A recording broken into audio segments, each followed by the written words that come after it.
Buenas noches, licenciado. Buenas noches, licenciado. Buenas noches, bienvenidos.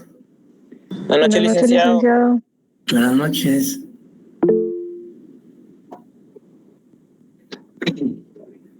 Bien, vamos a dar inicio a nuestra clase el día de hoy. Hemos compartido aquí en la pantalla un pensamiento de una gran ex atleta y ex jugadora de tenis, Billie Jean King, que es de origen estadounidense y que actualmente creo que tiene como 80 años y ha escrito muchos pensamientos en relación al éxito, precisamente por su carrera deportiva. Y uno de tantos pensamientos que ha escrito, pues lo hemos plasmado y que ustedes están visualizando. Y por supuesto, la exhortativa de ese pensamiento es no claudicar, ni dejarse vencer por los obstáculos que en la vida pudiera afrontar cada uno como ser humano en todas las actividades. Pero aplicando esta reflexión al ámbito académico, pues nos hace la exhortativa y la reflexión de que por ninguna circunstancia, por ningún motivo debemos de darnos por vencidos, sino que luchar hasta el final y alcanzar el éxito a través de la disciplina, del esfuerzo, de la responsabilidad y del sacrificio. Y pues esto puede aplicarse al curso, sobre todo pues que estamos comenzando y hemos tenido el primer examen parcial, pues seguir adelante, seguir esforzándonos, seguir, digamos, poniendo lo máximo en nosotros para poder aprobar el curso, no solo aprobarlo, sino tratar de aprender al máximo lo que podamos compartir en cada sesión de clase. Bien, el tema que hoy vamos a abordar es lo relativo a uno de los sujetos procesales indispensables o necesarios dentro del proceso penal. Del otro lado del vértice encontramos al sindicado, imputado, inculpado, procesado y una serie de definiciones que se han dado en la doctrina en relación a este personaje. Pero básicamente el Código Procesal Penal nuestro no hace más que todo una distinción solo entre procesado y condenado. Sin embargo, en la doctrina hay diferencia en cuanto a imputado, sindicado, procesado, enjuiciado, acusado, condenado, penado, etcétera, como vamos a ver en un momentito. Pero lo más importante es saber que este personaje también es importante su concurrencia o su presencia dentro del proceso penal.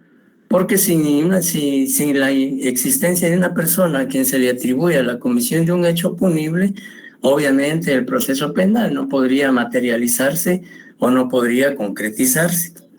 De manera que su existencia es, digamos, indispensable.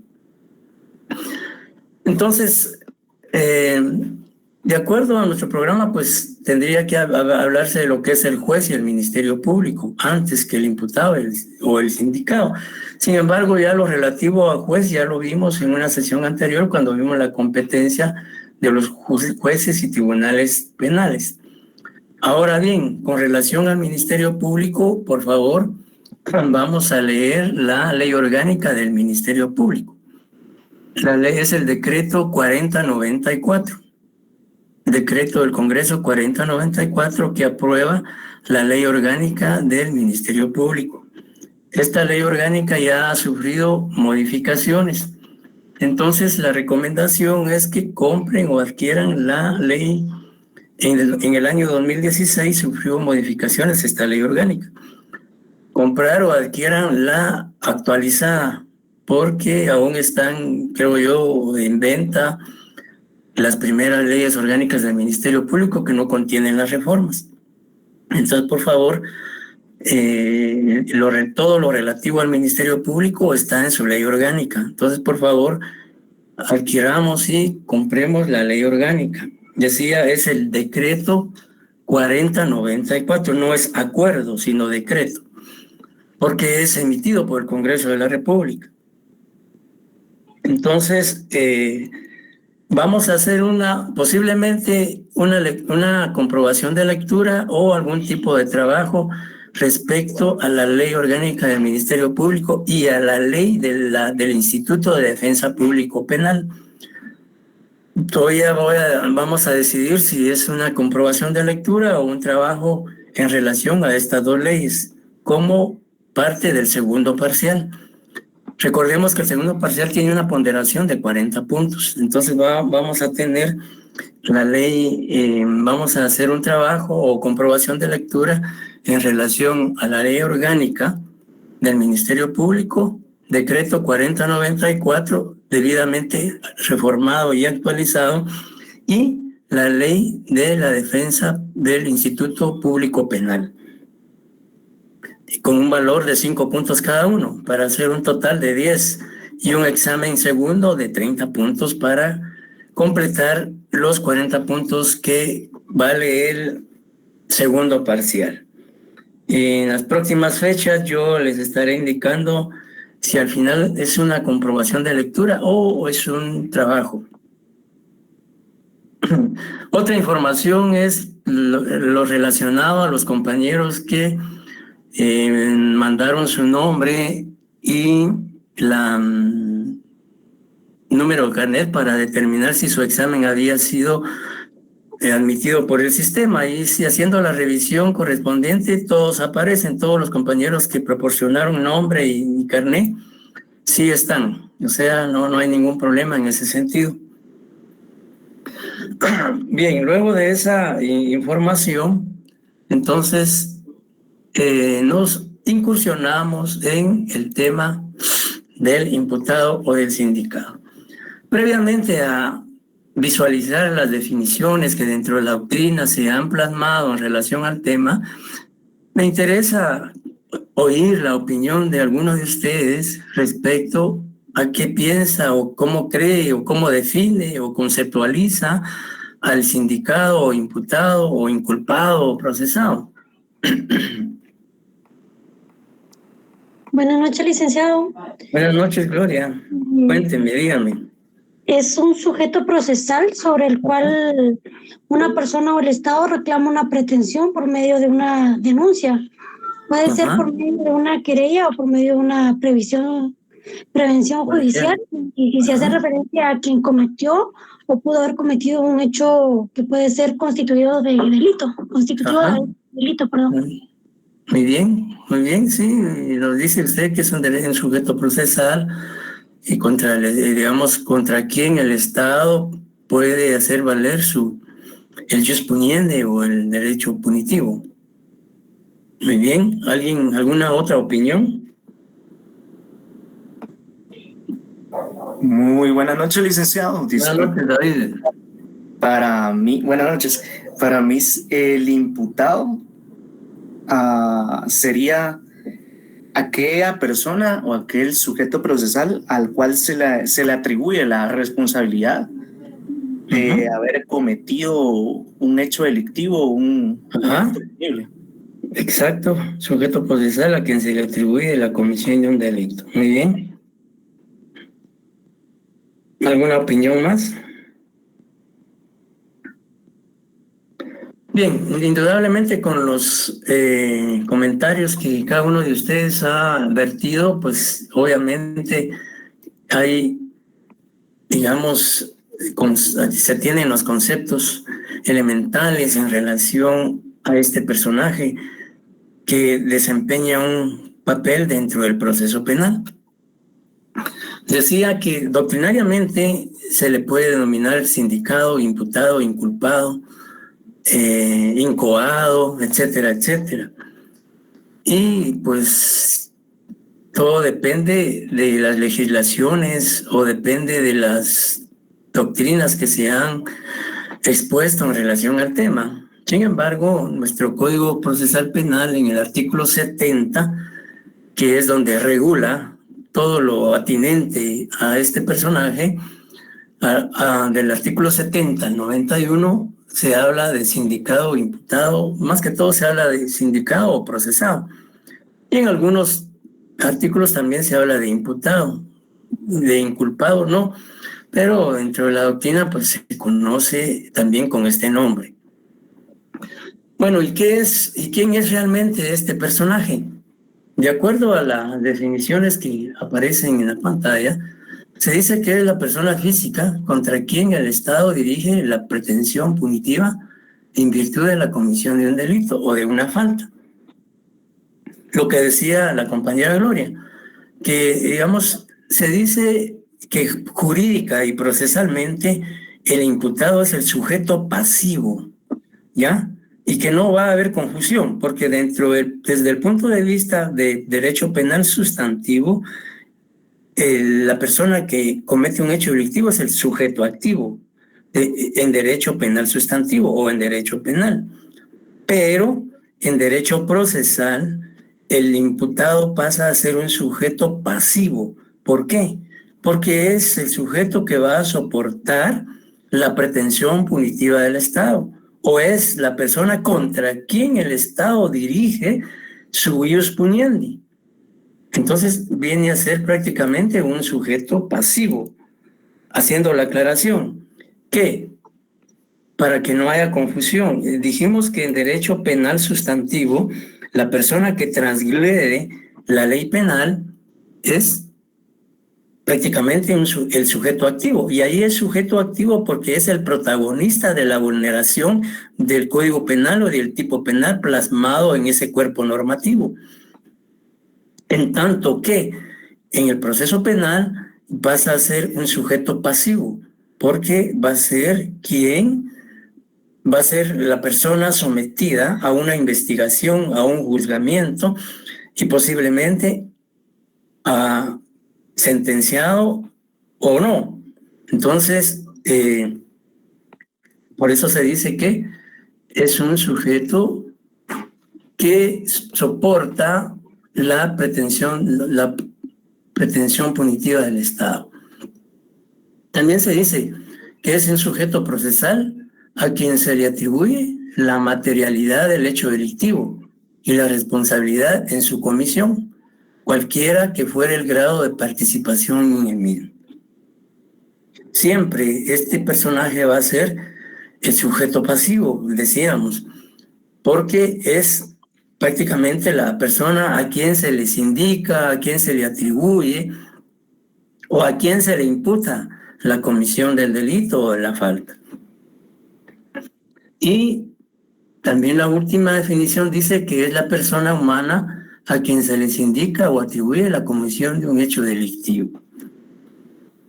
Siempre el imputado va a ser una persona humana, no puede ser, digamos, un objeto, no puede ser una cosa, aunque históricamente, si nos retrotraemos al pasado, encontramos en la historia del derecho penal que en épocas anteriores se juzgaban objetos, se juzgaban cosas. Hoy eso es inconcebible jurídicamente. Hoy solo se habla de que una persona humana es la susceptible de ser sometida a un proceso penal. Establecido entonces y habiendo, según yo, claro lo que es el sindicado o imputado, como la persona a quien se le atribuye la comisión y que por tal hecho es sometido a un proceso penal, pues no creo yo que haya mayor dificultad en comprender a este personaje. ¿Y qué dice el Código Procesal Penal en torno al sindicado? Por favor, veamos el artículo 70, cómo regula el Código Procesal Penal en cuanto al imputado sindicado. Artículo 70. Denominación.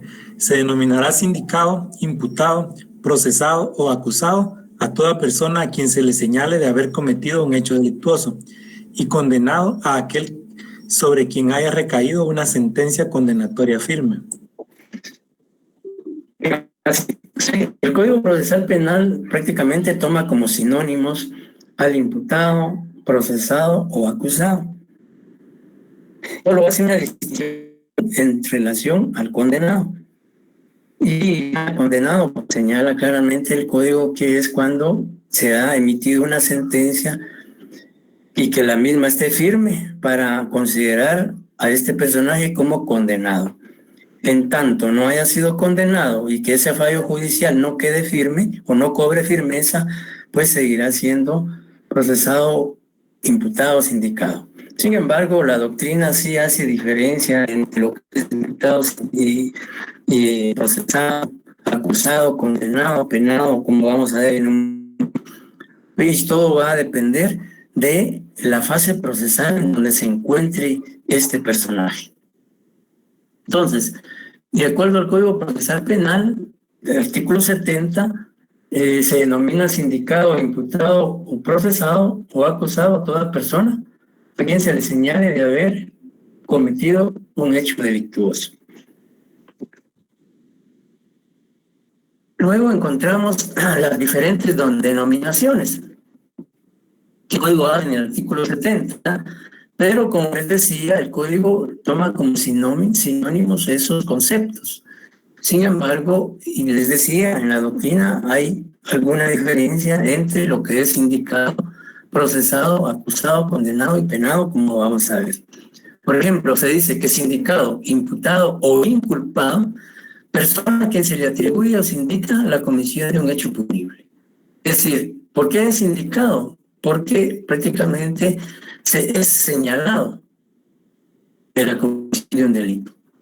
¿Y por qué imputado? Porque es aquí el ente investigador, en este caso el órgano responsable de la persecución penal, que es el Ministerio Público, va a imputarle un hecho.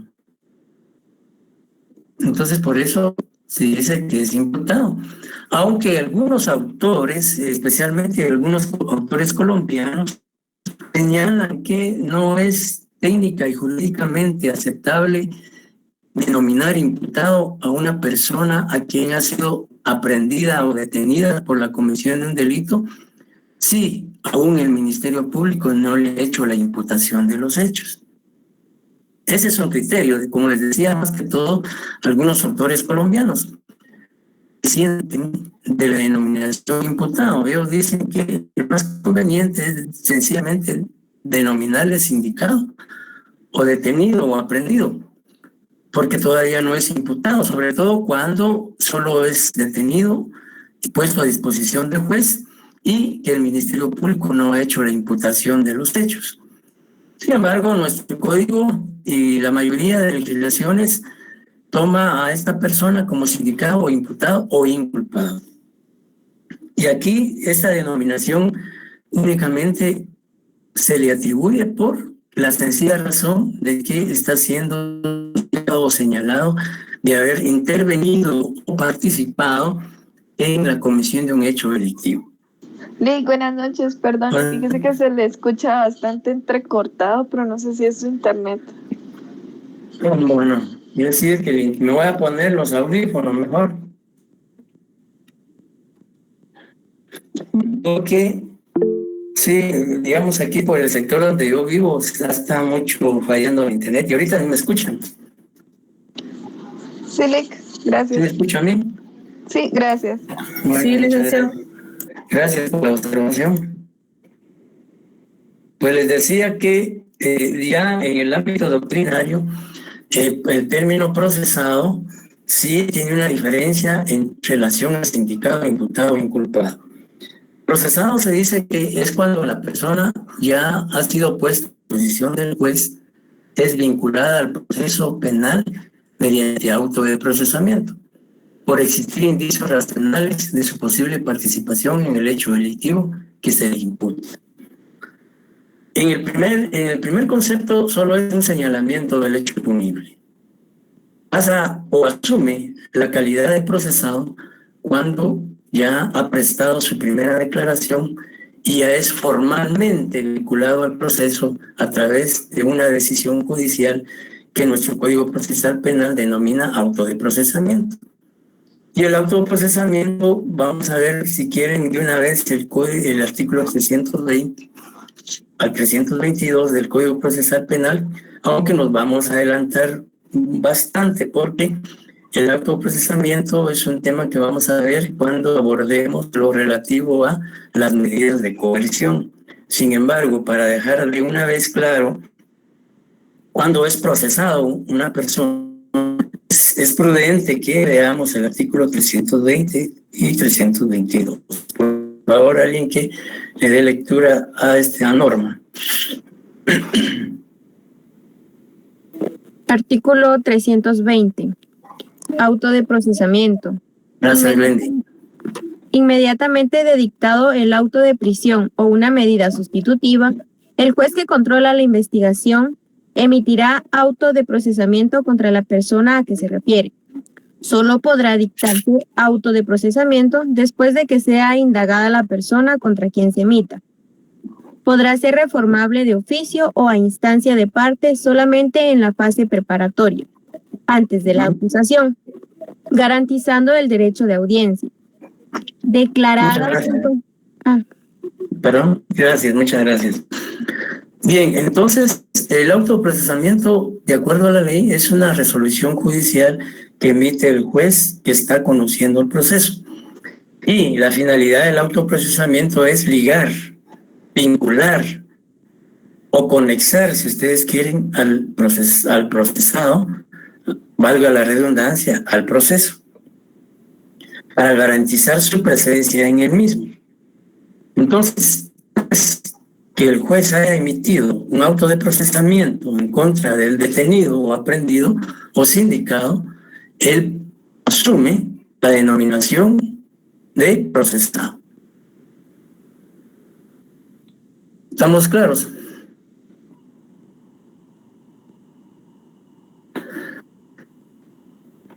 ¿Se me están escuchando, verdad? Sí, licenciado, se escucha bien. Bueno, muchas gracias. Sí, licenciado, claro, perdón. Gracias. Bueno, entonces se habla también de acusado. ¿Y cuándo se considera a este personaje ya con la calidad o denominación de acusado? Pues, según los juristas, dice cuando el Ministerio Público presenta solicitud de apertura a juicio y formula acusación contra el procesado ante el juez contralor de la investigación. Es decir, cuando el Ministerio Público concluye la investigación y estima que tiene evidencias o medios de investigación suficientes para someter al procesado a un debate oral y público o a un juicio oral y público, presenta la acusación contra él. Desde el momento en que el Ministerio Público presenta la acusación contra el aprendido o el procesado, asume la calidad de acusado, según la doctrina. O sea, estos son criterios doctrinarios. El artículo 70 del Código Procesal Penal toma como sinónimos a imputado, sindicado, procesado y acusado, y solo hace una diferencia en cuanto al condenado. Sin embargo, estos conceptos básicamente son criterios expuestos por juristas en doctrina. Y efectivamente, pues sí se da esa situación, porque en cada etapa del proceso el procesado adquiere una denominación distinta, como lo vemos o lo estamos señalando en este momento. Entonces, cuando ya el Ministerio Público presenta la acusación contra esta persona o la persona que está siendo sindicada del delito, prácticamente es acusado. Sigue siendo, por supuesto, teniendo estas categorías, pero por la fase procesal en la que se encuentra, se denomina acusado. Además, también se habla de enjuiciado. Y se dice que es enjuiciado cuando es sometido a un juicio oral y público o debate, donde se discute su participación y consecuente responsabilidad o inocencia en el hecho punible atribuido. Y señalamos ahí los artículos que se refieren, algunos de los artículos que se refieren a esa fase procesal ya de un juicio oral y público o debate. Entonces, vas a ser enjuiciado cuando es sometido a un juicio oral y público, ya en la etapa procesal de lo que es propiamente el debate o juicio oral y público. Y luego también se habla de que puede denominarse condenado, lo que regula el artículo 70. Y es condenado cuando se ha dictado en su contra sentencia condenatoria y la misma se encuentra firme y se encuentra cumpliendo la pena impuesta en el centro de detención correspondiente. Y también ahí señalamos normas específicas en torno a considerar a una persona ya como condenado. Entonces, enjuiciado cuando es sometido a un debate oral y público. Condenado cuando ya un juez de sentencia o un tribunal de sentencia ha dictaminado o decretado o emitido una sentencia condenatoria en su contra y se encuentra ya cumpliendo la pena. Y luego se habla de otro término que es penado, y es cuando ya cumplió la pena impuesta y obtiene su libertad. O sea, ya fue sancionado, ya cumplió la pena y obtiene su libertad por haber cumplido la misma.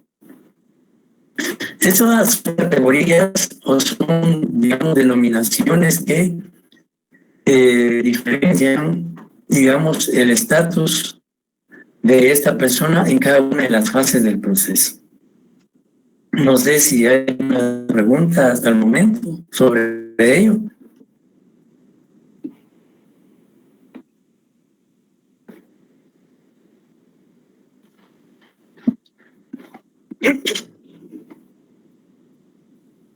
Licenciado, reo ya es cuando se encuentra... Mire, es un término muy, digamos, un término común que podríamos decir que era o fue, bueno, realmente es un término que aún se utiliza, pero generalmente el término reo se refiere a, digamos, a toda aquella persona que está siendo sindicada de un delito o de una falta, ¿ya? Y como ustedes pueden ver en lo que hasta el momento hemos manifestado, no encontramos el término reo, aunque sí existe, pues, el término reo. Pero como les decía, este término más que todo se utiliza para designar a una persona que muchas veces se aplica para la persona que se encuentra privada de libertad o recluida en un centro de detención, ¿verdad? Digamos que es sinónimo de detenido o privado de libertad. Pero sí, obviamente es un término que desde la antigüedad se ha utilizado, es como el término delincuente, por ejemplo.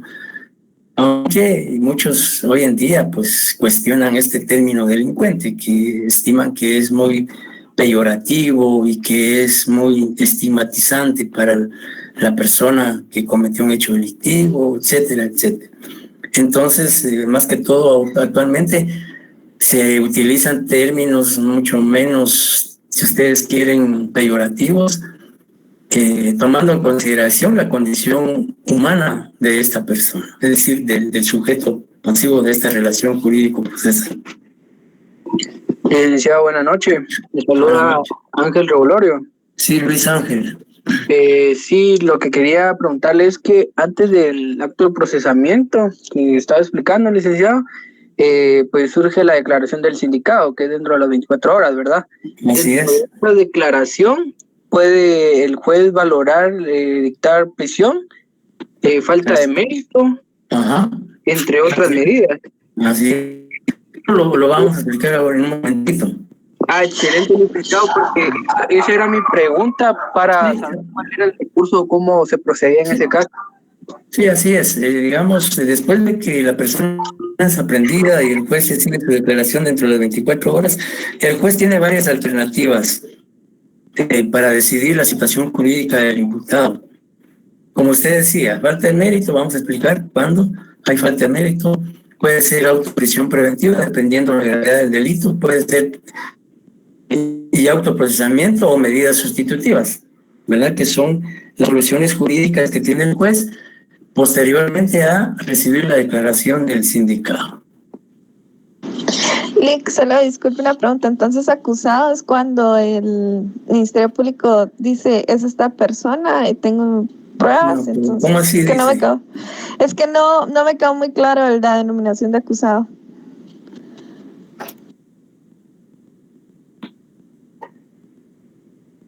Dice acusado, aquí dice, cuando el Ministerio Público presenta solicitud de apertura de juicio y formula acusación contra el procesado. O sea, digamos, vamos a adelantarnos también un poquito. El Ministerio Público, como ente responsable de la persecución penal, tiene un periodo para concluir su investigación, que puede ser 3 meses, 6 meses o plazo indefinido, y eso lo vamos a explicar más adelante, cuando veamos la etapa preparatoria y la etapa de investigación. Sin embargo, como atendiendo a su interrogante, el Ministerio Público concluye su investigación y al concluirla hace un análisis de la misma. Y si establece que tiene medios de investigación, es decir, contundentes, convincentes, fehacientes contra el procesado, decide acusarlo, es decir, decide plantear ante el juez contralor de la investigación la acusación. Y el objetivo de la acusación es que se analice esta acusación por el juez, y si el juez admite la acusación, entonces el procesado va a ser sometido a un juicio oral público, ¿ya? Entonces la persona pasa a ser acusado cuando el Ministerio Público presente la acusación en su contra, para ser sometido posteriormente a un juicio oral y público, siempre y cuando esta acusación sea admitida por el juez. No sé si queda claro ahora. Lick, pero esta persona ya está dentro del proceso, entonces no es Por como supuesto, que no es como que yo creo que no, yo digo que como Ministerio Público que es tal persona, entonces vamos a irla a buscar, sino que ya está, ya se está. No, esa persona ya está, ya ha sido sindicada, ya ha sido procesada y ahora es acusada. Ya me quedó claro, gracias, Lick. Licenciado, sea que ahí el acusado, el acusado ya tiene que tener una como orden del juez para o el Ministerio Público, es cuando el Ministerio Público se presenta la solicitud. ¿Ya tuvo que haber algo el juez ahí en esa etapa? Sí, miren, les decía que, digamos, cuando vamos a reiterar, así rápidamente, una persona presenta una denuncia contra Juan Pérez López por el delito de hurto agravado. El Ministerio Público inicia la investigación. El Ministerio Público, al concluir su investigación, tiene varias alternativas: acusar, sobreseer, clausurar, archivar, etcétera, el proceso. Pero como estamos hablando de la acusación, si el Ministerio Público, al concluir su investigación, recolectó medios de investigación testimoniales, documentales, periciales, científicas, prueba material, etcétera, que incriminan, que vinculan, que relacionan al procesado con el hecho punible, el Ministerio Público presenta solicitud ante el juez de acusación, acusa normalmente al procesado. Y si el juez en una audiencia, como luego eso lo vamos a explicar más adelante, si el juez en la audiencia que se celebra para discutir esta acusación considera que los medios de investigación que presenta el Ministerio Público son suficientes y lo convencen de efecto pudo haber participado la persona en el delito, acepta esa acusación y ordena abrir a juicio. Es decir, que este caso pasa a un tribunal de sentencia para realizarse un juicio oral y público contra el acusado. Y en ese debate oral y público se va a discutir la acusación que presentó el Ministerio Público. Y al final, pues ya el juez o el tribunal de sentencia decidirá con la prueba presentada si condena o absuelve al acusado. Pero esto ya obviamente tiene que existir, ya la persona ya está dentro del proceso, el detenido ya está dentro del proceso, ya ha sido imputado del hecho, ya ha sido vinculado al proceso, ahora es acusado, luego de ser llevado a un juicio, luego condenado, etcétera, etcétera. Claudia Crescencia decía, quería hablar.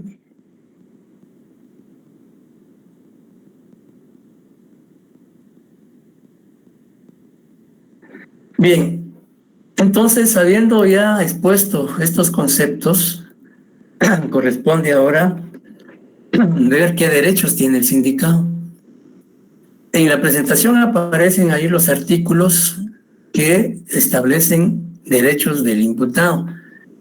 Y por supuesto, ponernos a leer o a explicar cada uno de ellos, pues implicaría no solo una clase, sino saber cuántas. Entonces, hemos señalado ahí los artículos del Código Procesal Penal que establecen tanto del Código Procesal Penal como de la Constitución y de la Convención Americana de Derechos Humanos sobre los derechos que tiene el sindicado dentro del proceso penal. Para mencionar algunos, pues derecho de defensa, derecho a un debido proceso, derecho a una tutela judicial efectiva, derecho de igualdad procesal, derecho de intervenir en audiencias, derecho de interrogar testigos, derecho de proponer pruebas, etcétera, etcétera, etcétera. Y esos están regulados en los artículos que aparecen en la presentación. Hablemos de la Constitución de la República, y comenzando con el 4, el derecho de igualdad, luego la detención, luego las notificaciones, etcétera, etcétera, etcétera. Y en el Código Procesal Penal, todo lo relativo a las garantías procesales y otros artículos que están en otras etapas del proceso. Y de la Convención Americana sobre Derechos Humanos también encontramos algunos que se refieren a los derechos del sindicado. La incapacidad del imputado. Veamos el artículo 76 del Código Procesal Penal, por favor, y luego el 77.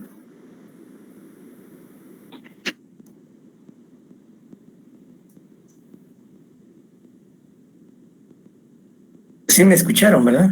Lo leo yo de nuevo, licenciado. Por favor, por favor. Artículo 76. Incapacidad. Gracias, el Wendy. trastorno mental del imputado provocará la suspensión de su persecución penal hasta que desaparezca esa incapacidad, sin perjuicio de las reglas que rigen el juicio para la aplicación exclusiva de una medida de seguridad y corrección. La comprobación de esta incapacidad impedirá el procedimiento intermedio, el juicio, y toda labor crítica del comportamiento que se le atribuye, pero no inhibirá la averiguación del hecho o que se continúe el procedimiento con respecto a otros imputados. La incapacidad será declarada por el tribunal competente, según el estado del juicio. Sospechada la incapacidad, el Ministerio Público o el tribunal competente ordenará la peritación correspondiente. Sin perjuicio de su propia intervención, los derechos procesales del imputado podrán ser ejercidos por su tutor y, si no lo tuviere, por el defensor. Muchas gracias, Glendy. De nada, Bien, licenciado.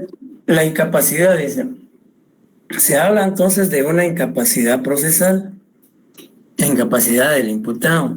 Esto significa que si en un momento dado el detenido, por alguna circunstancia que pudiera surgir y que le provocara un trastorno mental, pues obviamente él no podría seguir siendo sometido a un proceso penal, porque no está en las condiciones mentales y volitivas aptas u óptimas para poder defenderse o para poder, digamos, comprender y entender lo que va a desarrollarse en un proceso penal.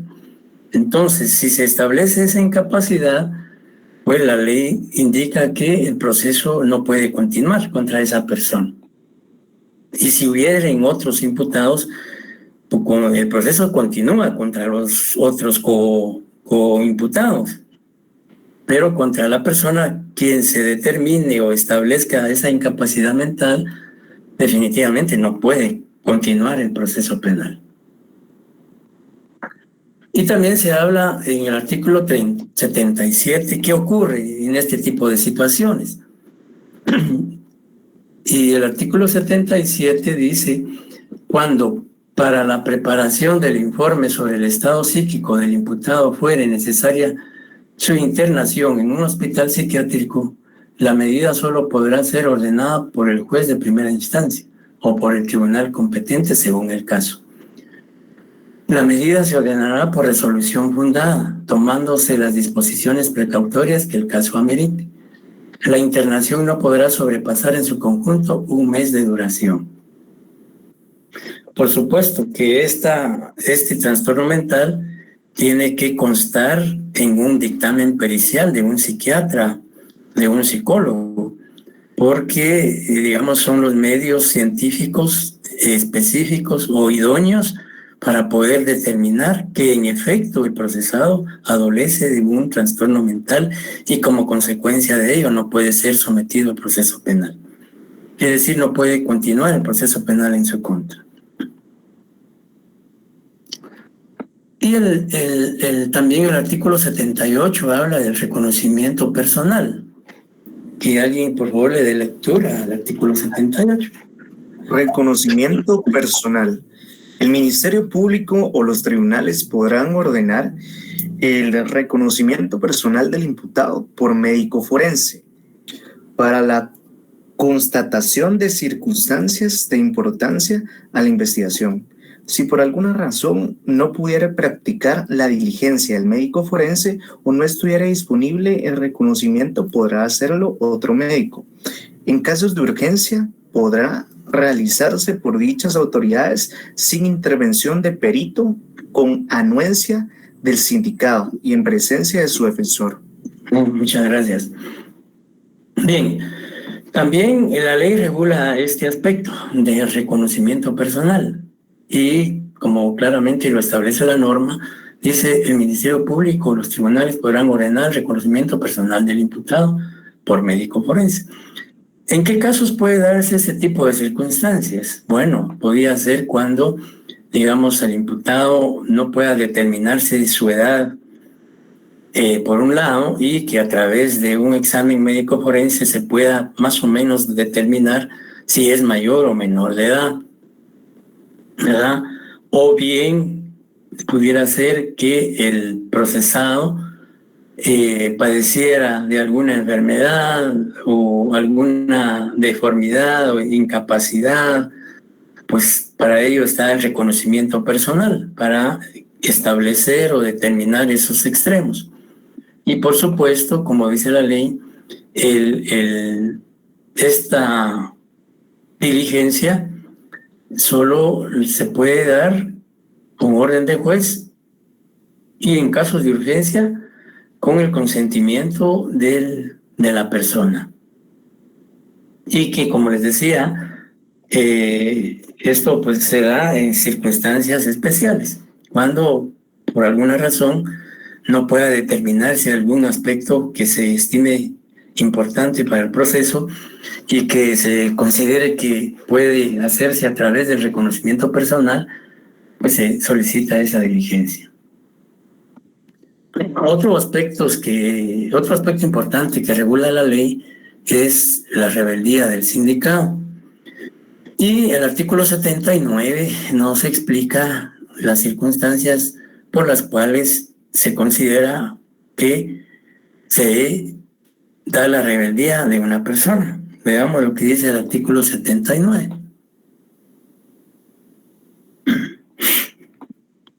¿Lo leo, licenciado? Por favor. Artículo 79, rebeldía. Será declarado rebelde el imputado que sin grave impedimento no compareciere a una citación, se fugare del establecimiento o lugar en donde estuviera detenido, rehuyere la orden de aprehensión emitida en su contra, o se ausentare del lugar asignado para residir, sin licencia del tribunal. La declaración de rebeldía será emitida por el juez de primera instancia o el tribunal competente, previa constatación de la incomparecencia, fuga o ausencia, expediendo orden de preventivo, que emitirá también orden ante las autoridades correspondientes a salir del país. Fotografía, dibujo, datos y señas personales del para. Sí, hay mucha interferencia, ¿verdad? ¿Será mi ser? Ajá, gracias. Sí, me escuchan, ¿verdad? Sí, Lick. Gracias, sí, se oía mucha interferencia, pero bueno. Ustedes han escuchado mucho en los medios de comunicación lo relativo a la rebeldía, cuando dicen que el juez declaró rebelde a X persona. Entonces, la rebeldía, para que se dé la rebeldía de una persona que está siendo sometida a un proceso penal, es imperativo que concurran los supuestos establecidos en el artículo 79. Y el primero de ellos dice: será declarado rebelde el imputado que, sin grave impedimento, no compareciere a una citación. Si es citada una persona y no comparece, pues puede pedirse la rebeldía al juez. O se fuga de un establecimiento o lugar donde estuviere detenido, también es declarado rebelde. O bien rehuyere, dice, a la orden de aprehensión emitida en su contra, o se ausentare del lugar asignado para residir sin licencia del tribunal. Imaginémonos que una persona se entera extraprocesalmente o extraoficialmente, como lamentablemente siempre hay fuga de información, que hay una orden de aprehensión en su contra.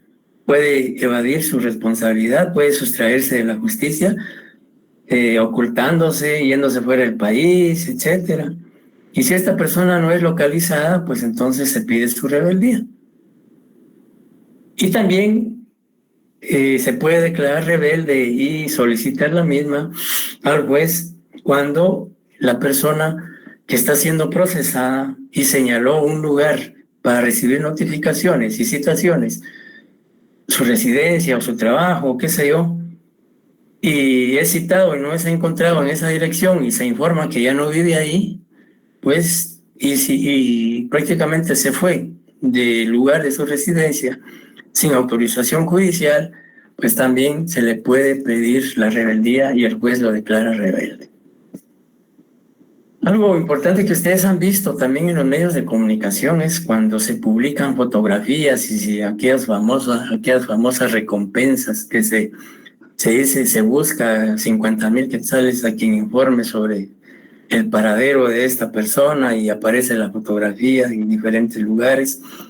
Pues la ley lo permite. El segundo párrafo del artículo 79 claramente lo dice, que la fotografía, dibujos, datos y señas personales del rebelde podrán publicarse en los medios de comunicación para facilitar su aprehensión inmediata.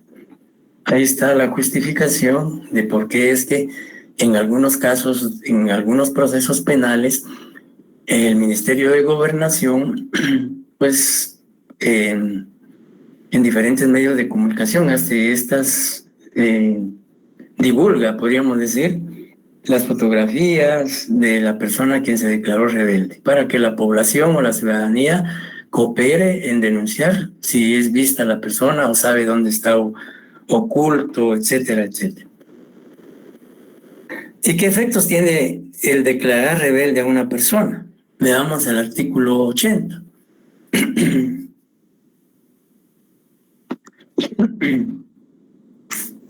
Artículo efectos de la rebeldía. Gracias, no suspenderá el procedimiento preparatorio en los demás. El procedimiento se paralizará solo con respecto al rebelde, reservándose las actuaciones, efectos, instrumentos o piezas de convicción que fueren indispensable conservar, y continuará por los otros imputados presentes. La declaración de la rebeldía implicará la revocación de la libertad que le hubiere sido concedida al imputado y lo obligará al pago de las costas provocadas. Cuando el rebelde compareciere o fuera puesto a disposición de la autoridad que lo requiera, el proceso continuará según su estado respecto de este procesado. Muchas gracias. Entonces, no solo se declara rebelde a la persona, sino también tiene consecuencias jurídicos, procesales, al haberse declarado rebelde.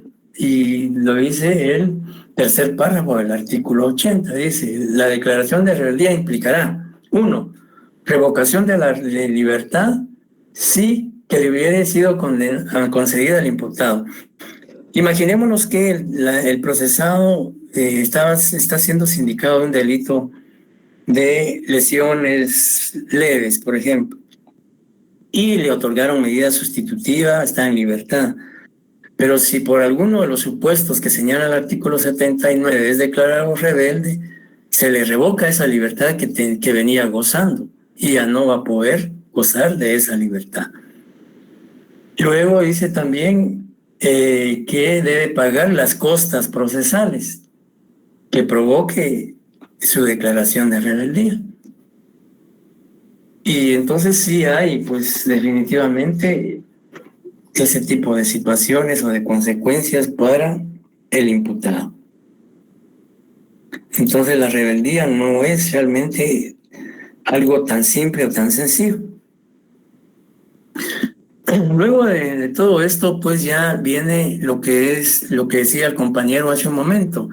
Una persona es detenida, la policía lo consigna ante el juez dentro del plazo de las 6 horas, el juez recibe la declaración dentro del plazo de 24 horas, y luego de que el sindicado preste su primera declaración, pues el artículo 81 al 91 establece todo el procedimiento que debe observar un juez, las partes, por supuesto, pero en este caso el que va a dirigir esa primera declaración va a ser el juez. Entonces, ¿qué es la primera declaración o qué es la declaración del sindicado? Sencillamente se dice que es la manifestación oral, libre y espontánea que el sindicado hace ante el juez que conoce el proceso instruido en su contra de los hechos punibles que le imputa el Ministerio Público. Sencillamente el imputado se va a pronunciar si es que lo desea. Recordemos que vamos a ver más adelante que el procesado tiene la facultad de abstenerse de declarar y no puede ser obligado a declarar. Es una garantía constitucional. Y si él decide declarar, pues no hay ningún inconveniente que lo haga. Y si no, tampoco hay inconveniente que no lo haga. Sencillamente, entonces, la declaración del sindicado es que él se exprese libre y espontáneamente sobre los hechos que el Ministerio Público le imputa. También se dice que es una diligencia judicial mediante la cual el imputado se pronuncia respecto a los hechos delictivos que le atribuye el Ministerio Público. Y es una diligencia judicial porque la misma se desarrolla ante un juez o ante un tribunal. Y ya recordemos que, digamos, toda diligencia o interrogatorio que es extrajudicial carece de autenticidad y de valor jurídico.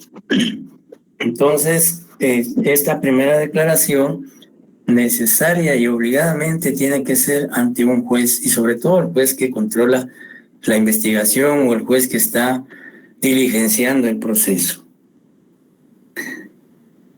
Y luego encontramos en los artículos siguientes el desarrollo de ese proceso o de esa primera declaración, pero antes del desarrollo del que regula el artículo 82, es algo importante lo que señala el artículo 85, por eso es que lo hemos ubicado antes del artículo 82. ¿Y por qué? Veamos lo que dice el artículo 85.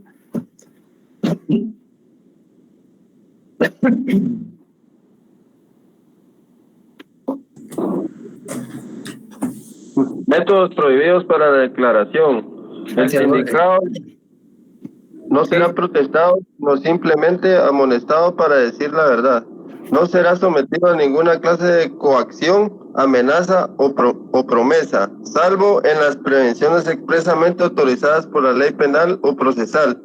Tampoco se usará medio alguno para obligarlo inducirlo o determinarlo a declarar contra su voluntad, ni se le hará cargos o reconvenciones tendientes a obtener su confesión. Ajá, muy bien, gracias. Entonces le decía yo que es importante lo que regula el artículo 85 porque claramente la ley dice que cuando el procesado va a declarar no debe ser no debe ser protestado, que diga la verdad. Es decir, como sucede con los testigos, con los peritos que declaran en una diligencia judicial que sí son protestados.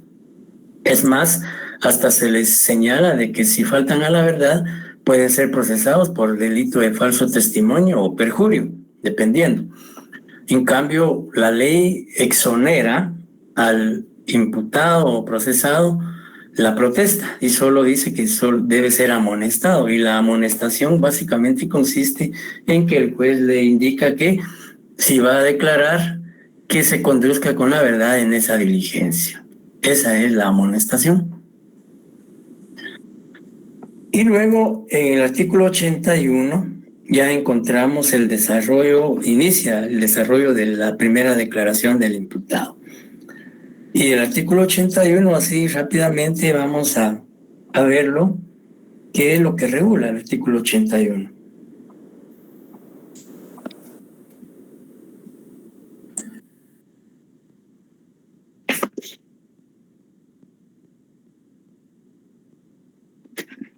El artículo 81 dice, por favor.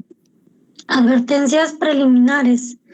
Al iniciar la audiencia oral, el juez explicará al sindicado con palabras sencillas y claras el objeto y forma en que se desarrollará el acto procesal. De la misma manera, le informará los derechos fundamentales que le asisten y le advertirá también que puede abstenerse de declarar y que tal decisión no podrá ser utilizada en su perjuicio. Asimismo, le pediré que proporcione su nombre completo, edad, estado civil, profesión u oficio, nacionalidad, fecha y lugar de nacimiento, domicilio, lugar de residencia y, si fuera el caso, nombre del cónyuge e hijos y las personas con quienes vive, de las cuales depende o estén bajo su guardia. Y las declaraciones, perdón. Sí, por favor, sí. En las declaraciones que presta el sindicado durante el procedimiento preparatorio, el juez deberá instruirle acerca de que puede exigir la presencia de su defensor y consultar con él la actitud a asumir antes de comenzar la declaración sobre el hecho. Gracias. Sí, como ustedes pueden apreciar del contenido de la disposición adjetiva que la compañera leyó, prácticamente aquí el juez tiene la obligación, tiene la responsabilidad de explicarle al detenido o al procesado con palabras sencillas, con palabras comprensibles, con un lenguaje común, lo que implica esa diligencia judicial de primera declaración. Decir, mire, el señor Juan Pérez, en este momento el Ministerio Público le va a indicar a usted que el señor X presentó una denuncia contra usted porque lo señala de que el día tal hizo tal cosa, etcétera, etcétera. Y esta audiencia es para que usted manifieste, se exprese o indique lo que queda conveniente en relación a este hecho que el Ministerio Público le está señalando, etcétera, etcétera. A efecto de que el imputado sepa qué es lo que va a ocurrir en esa diligencia. Y por supuesto que ya el abogado defensor tuvo que haberlo instruido, haberle orientado o haberle indicado en qué va o en qué consiste esa diligencia. Sin embargo, la ley le impone la obligación al juez que debe advertirle al sindicado lo que va a ocurrir en esa audiencia o en esa diligencia. Y luego ya en el artículo 82 encontramos lo que es el procedimiento, todo el desarrollo de la primera declaración del imputado.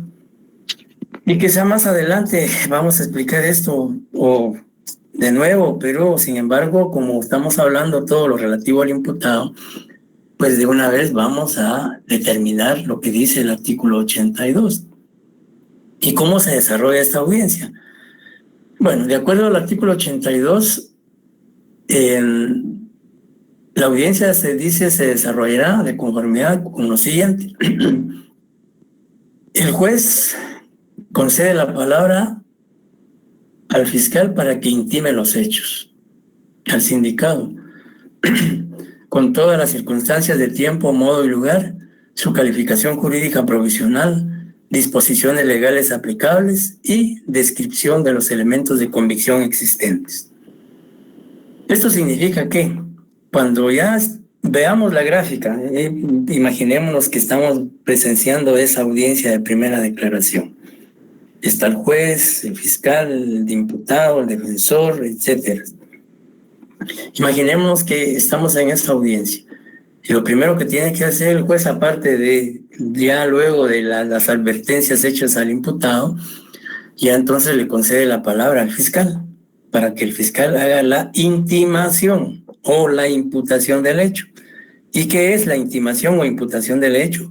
Pues sencillamente el fiscal le va a indicar al procesado el hecho punible que se le está atribuyendo. Es decir, mire, señor Juan Pérez, a usted el señor López Estrada los indica que el día lunes 21 de julio del año 2021, a eso aproximadamente de las 18 horas con 15 minutos, cuando esta persona se conducía a pie por la 8ª avenida, 15 calle, zona 1, de la ciudad de Guatemala, sin motivo alguno, usted con un arma de fuego o con un arma blanca lo agredió, provocándole lesiones en el rostro.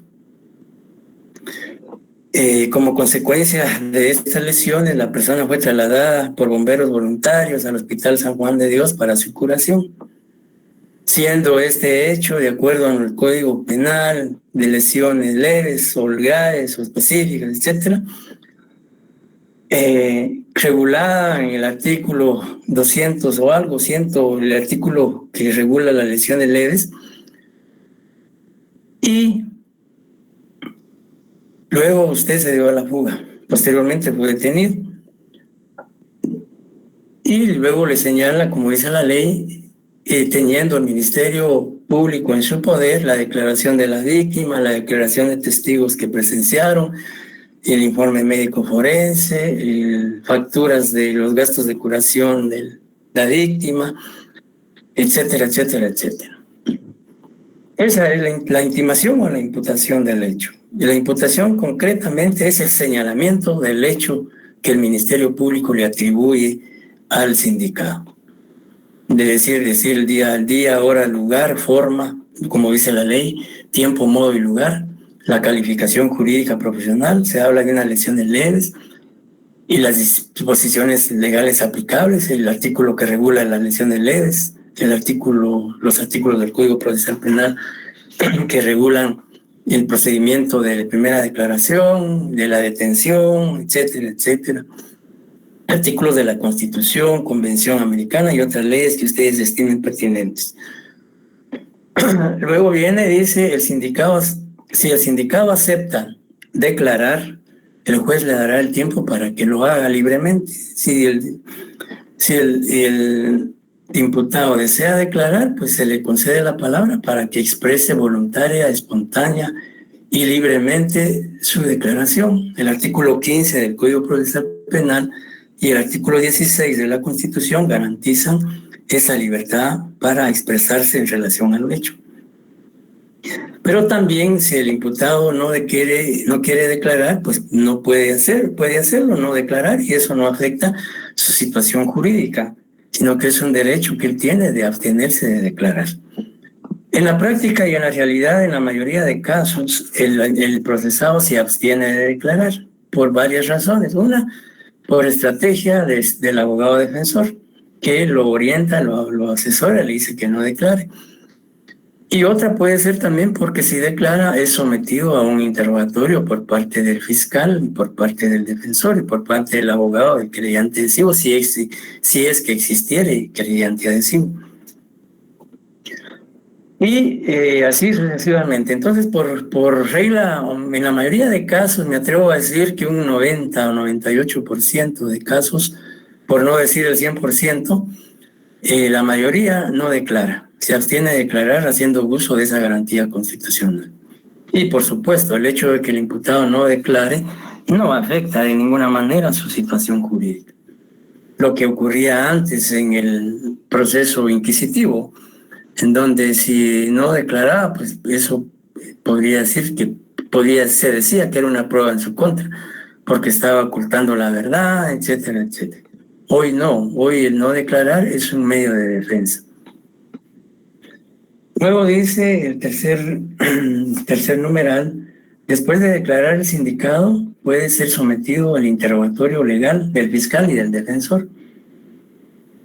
Luego dice el juez concederá la palabra al fiscal y al defensor para que demuestren y argumenten sobre la posibilidad de ligarlo a proceso, debiendo resolver en forma inmediata. Es decir, aquí luego de que él declare o no declare, el fiscal solicita al juez que le dicte auto de procesamiento, lo que hablaba el compañero. Auto de procesamiento si hay indicios racionales de su posible participación en el delito. Entonces el juez decidirá si liga o no a proceso al imputado mediante el auto de procesamiento, como lo regula el artículo 320. Luego se le da la palabra también al fiscal y al defensor para que indiquen si es necesario que el sindicado o procesado pueda ser privado de libertad, es decir, ordenar su ingreso a un centro de detención. Esto va a depender del tipo penal por el cual está siendo investigado y juzgado. Porque si es un delito, por ejemplo, un secuestro, un tráfico de drogas, un homicidio, un asesinato, obviamente son delitos que no pueden tener medida sustitutiva y obligadamente el juez tiene que dictar prisión preventiva. O también puede ser que el juez otorgue medidas sustitutivas. Todo eso se pide en esa audiencia y el juez tiene que resolver inmediatamente. Luego, en el numeral 6, también se dice que el Ministerio Público, luego de pedir lo que corresponda, antes de concluir la diligencia o la audiencia, el juez debe fijarle al Ministerio Público un plazo para que concluya la investigación. Si es, digamos, puede ser 3 meses, 6 meses, y eso lo vamos a explicar más adelante. 3 meses cuando hay prisión preventiva y 6 meses cuando está en libertad el procesado. Solo lo menciono porque es un tema que vamos a abordar con profundidad en su momento. Y luego, pues debe fijar también una fecha para que el Ministerio Público presente el acto conclusivo. Y el acto conclusivo puede ser una acusación, puede ser un sobreseimiento, puede ser una clausura provisional, puede ser un criterio de oportunidad, puede ser un archivo, etcétera, etcétera. Y todo eso lo vamos a explicar también. Y el numeral 7 dice, el querellante legalmente acreditado podrá intervenir en la audiencia a continuación del fiscal. Las partes no podrán oponerse. La parte dice no podrán oponerse a la presencia del querellante en la misma. Como ustedes pueden ver, entonces el artículo 82 establece todo el procedimiento, toda la ritualidad, toda la formalidad o solemnidad que implica la primera declaración del imputado. Y hay temas como, por ejemplo, los actos conclusivos, el autoprocesamiento, la acusación, que establece este artículo 82, que los vamos a explicar en su momento, como les decía. Hoy solo es una pincelada para que tengamos una idea, pero en las próximas clases vamos a explicar cada uno de estos temas. Así es que no se alarmen si es que se está abordando de manera muy superficial.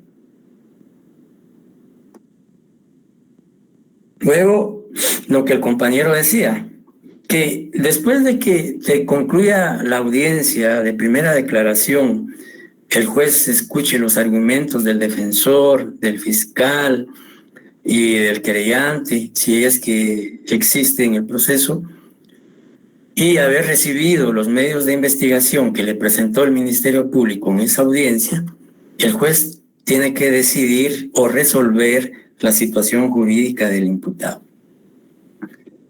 La falta de mérito, artículo 72.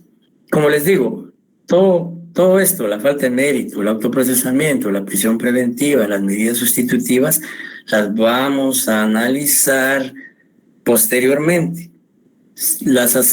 Hacemos referencia a ellas en este tema porque el juez, luego de escuchar que haya o no declarado el sindicado, tiene que resolver su situación jurídica. Puede el juez otorgarle una falta de mérito, de acuerdo al artículo 72. Y la falta de mérito es porque en ese momento el juez no encontró indicios racionales o medios de investigación que lo convencieran de que el sindicado participó en el delito y por lo tanto ordena su libertad en ese momento. Por eso se dice falta de mérito, porque no hay mérito aún en ese momento para ligarlo a proceso y menos para ordenar su prisión. Entonces le otorga falta de mérito y eso lo regula el artículo 72, que vamos a ver más adelante. Si el juez se encuentra, por decir un término tan común, o el juez establece que de los medios de investigación que le presentó el fiscal, si hay declaración de 2 testigos que presenciaron el hecho, que hay documentos, que hay peritajes que relacionan o vinculan al detenido con el delito, pues dicta auto de procesamiento.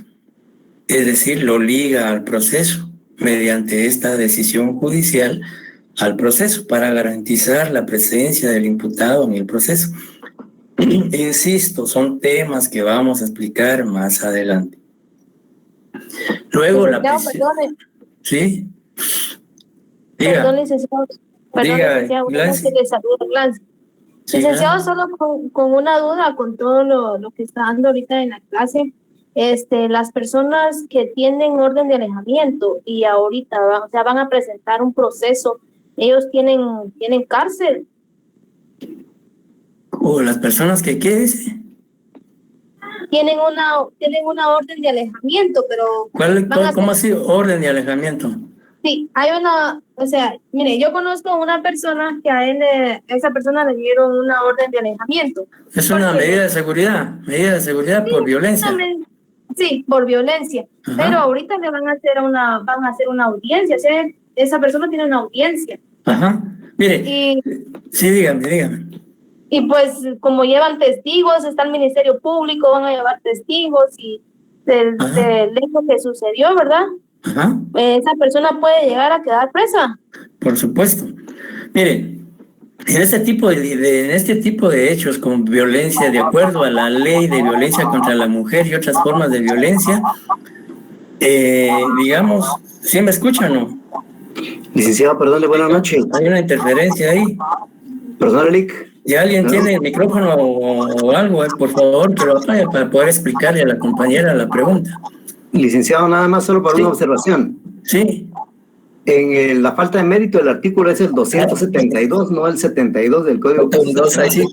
Perdón, sí, es cierto, tiene razón. Gracias, es 272, sí, aquí una omisión del 2, es cierto, tiene toda la razón. Gracias por la observación, compañero. Bien, le decía a la compañera que en los delitos de violencia contra la mujer, generalmente los jueces otorgan de manera urgente o inmediata medidas de seguridad. Y las medidas de seguridad implican que el agresor no puede acercarse a la víctima. Y la compañera dice orden de alejamiento, pero más que todo es una orden de medidas de seguridad, en donde el juez oficia a la Policía Nacional y señala de que el victimario no puede acercarse a la víctima a determinada distancia, ni digamos, coaccionarla, amenazarla, es decir, evitar cualquier tipo de comunicación y relación con la víctima. Y se señala una audiencia y se le da al victimario, en este caso, se le da una audiencia para que él se pronuncie en relación al hecho delictivo que le están señalando, si es violencia contra la mujer, que puede ser física, psicológica, económica o sexual. Entonces, digamos, se le da una audiencia al victimario para que comparezca a esa audiencia y él pueda defenderse de los señalamientos que le están haciendo de esa violencia. Y si hay medios de comprobación, medios de prueba en contra de él, luego de las diligencias y todo, esa persona, por supuesto, puede ser detenida, puede ser procesada y hasta condenada podría ser. Sí, Eduardo. Buenas noches, licenciado. Disculpe con la pregunta que está haciendo Glandis. Definitivamente, si hay una orden de restricción, él tiene 3 días para poder solventar su situación, es decir, si se defiende o no se defiende. Yo lo que creo que ahí hubo una desobediencia a la orden de restricción, por lo tanto, él ya fue a parar a Torre de Tribunales y se le dio la oportunidad a la audiencia que va. Es para poder expresarse sobre la sindicación de violencia. De la desobediencia, porque me imagino que él desobedeció la restricción y por eso es que van. Y puede darse. Sí, lo que procede ahí, licenciado, que usted sabe que es una multa de 5,000 a 24,000 quetzales, si no estoy mal, ¿verdad? Si no lo paga, pues paga con prisión, ¿verdad? Depende, sí, eso dependerá. Digamos, si él desobedeció esa orden, tendrá que determinarse si efectivamente hubo desobediencia, porque el hecho de que se haya acercado a la víctima, pues se presume que desobedeció, pero esa desobediencia hay que acreditarla. Y si se acredita con medios de comprobación, pues obviamente él puede ser sancionado por ese delito, por la desobediencia, aparte del delito de violencia contra la mujer que se le está señalando. Licenciado, perdone, y con otra pregunta, y si la víctima es la que desobedece y es la que pues va a buscar la persona, la que le pusieron las medidas de alejamiento, ¿qué procede ahí si la víctima, o sea, si la agraviada es la que busca a la persona? Entonces lo que puede hacer el victimario en este caso, denunciar a la víctima, que ella es la que la está buscando, lo está provocando, etcétera, etcétera, a efecto de que en un momento dado a él no se le pueda deducir esa responsabilidad. Y aún así todavía puede proceder a tener prisión. Sí, es que mire, lo que pasa es que el delito de violencia contra la mujer que le está siendo imputado tiene que ser investigado. Y si se determina que en efecto hubo violencia en cualquiera de las manifestaciones que establece la ley de violencia contra la mujer, que puede ser física, psicológica, económica o sexual, definitivamente puede ser condenado. Porque este es un proceso que se va a desarrollar. Y si en el proceso se logra establecer o probar la participación de él en la violencia que se le atribuye, puede ser condenado. O puede darse lo contrario también. Si se demuestra que él no tuvo responsabilidad en ese hecho, pues puede ser absuelto. Todo va a determinar de las pruebas que se presenten. Gracias, licenciado. Ya corregimos ahí el artículo 272 y le agradezco al compañero por la observación. Luego está la prisión preventiva, dependiendo del delito. Les decía yo que, por ejemplo, el delito puede ser un delito de asesinato, pues ahí el juez obligadamente tiene que dictar prisión preventiva contra el sindicado, porque es un delito grave. Y es un delito que no está contemplado en el artículo 264 del Código Procesal Penal, que goce de medidas sustitutivas. Y la otra alternativa procesal que tiene el juez es la medida sustitutiva. Es decir, pensemos en un delito de lesión leve, como les decía. Si está siendo sindicado de un delito de lesión leve, pues no va a prisión. Le dictan autoprocesamiento para ligarlo al proceso, pero le dictan medida sustitutiva, que es dejarlo en libertad. Y las medidas sustitutivas están reguladas en el artículo 264 al 269 del Código Procesal Penal, que también es un tema que vamos a abordar más adelante. Pero puede ser que le otorguen arresto domiciliario, caución económica, prohibición de asistir a determinados lugares, prohibición de salir del país sin orden judicial, etcétera, etcétera, etcétera.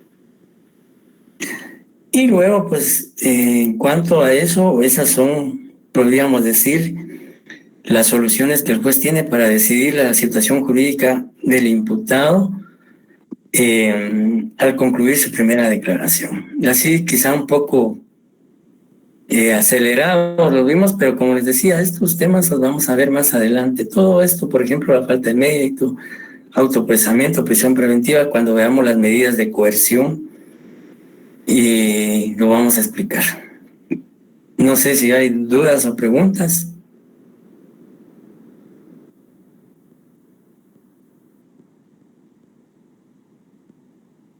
Licenciado, disculpe, solo con una molestia, ¿sería usted tan amable regresarle a diapositiva número 9, a la anterior a esta? Es que no logré anotar nada. Disculpe. Muchas gracias. Facultades policiales, varias declaraciones y valoración, artículos. No están señalados nada más los artículos y el epígrafe de cada uno de ellos, porque se explican ahí claramente en qué consiste. Muchas gracias, licenciado. A servirle.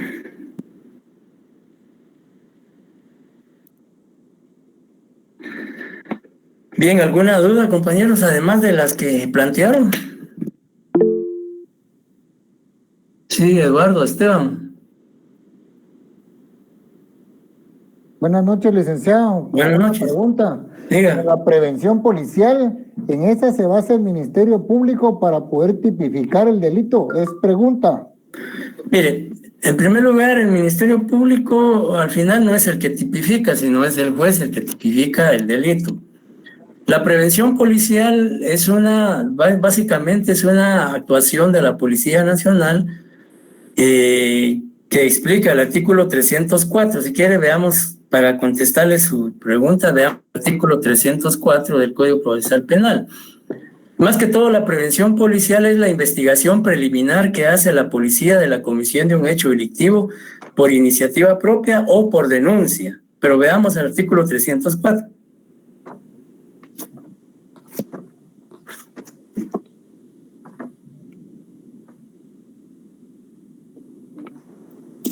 Prevención policial. Los funcionarios y agentes policiales que tengan noticia de un hecho punible, perseguible de oficio, informarán enseguida detalladamente al Ministerio Público y practicarán una investigación preliminar para reunir o asegurar con urgencia los elementos de convicción y evitar la fuga u ocultación de los sospechosos. Igual función tendrán los jueces de paz en los lugares donde no existan funcionarios del Ministerio Público o agentes de la policía. Sí, entonces prácticamente el artículo 304 nos narra concretamente qué es lo que es una prevención policial, y son las actuaciones de la policía de investigación preliminar que hace de oficio o por denuncia de alguien. Entonces ellos inician la investigación y plasman toda esa investigación, la documentan en actas, en informes, y eso es lo que constituye la prevención policial. No sé si quedó clara la pregunta, compañero. Sí, gracias, licenciado. Bien, no sé si dudas más, compañeros.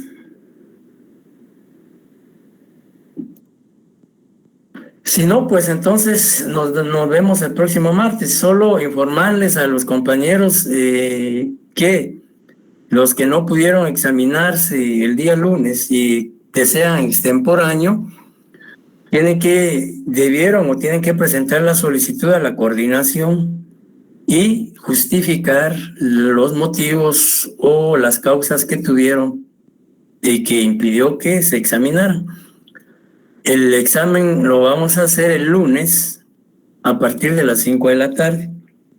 El lunes a las 5 de la tarde va a estar en la plataforma el examen para aquellos que presenten la solicitud.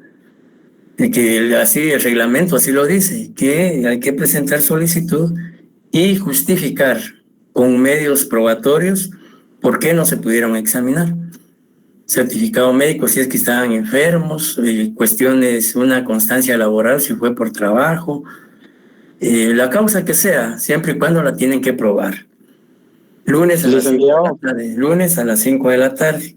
Y también recordarle a todos los compañeros que nos proporcionaron su nombre y número de carnet, que tenían pena que su examen no aparecía, sí aparece. Licenciado, entonces los que estuvimos en el listado no tenemos que presentar solicitud para extemporáneo. No, pero sí, ¿por qué se va a examinar el extemporáneo si se examinó? Sí, ¿verdad? Esa era mi duda. No, si usted se examinó y aparece su examen, no tiene por qué examinarse en extemporáneo. Ok, gracias. Bueno, servirle. Lick, perdone, buenas noches.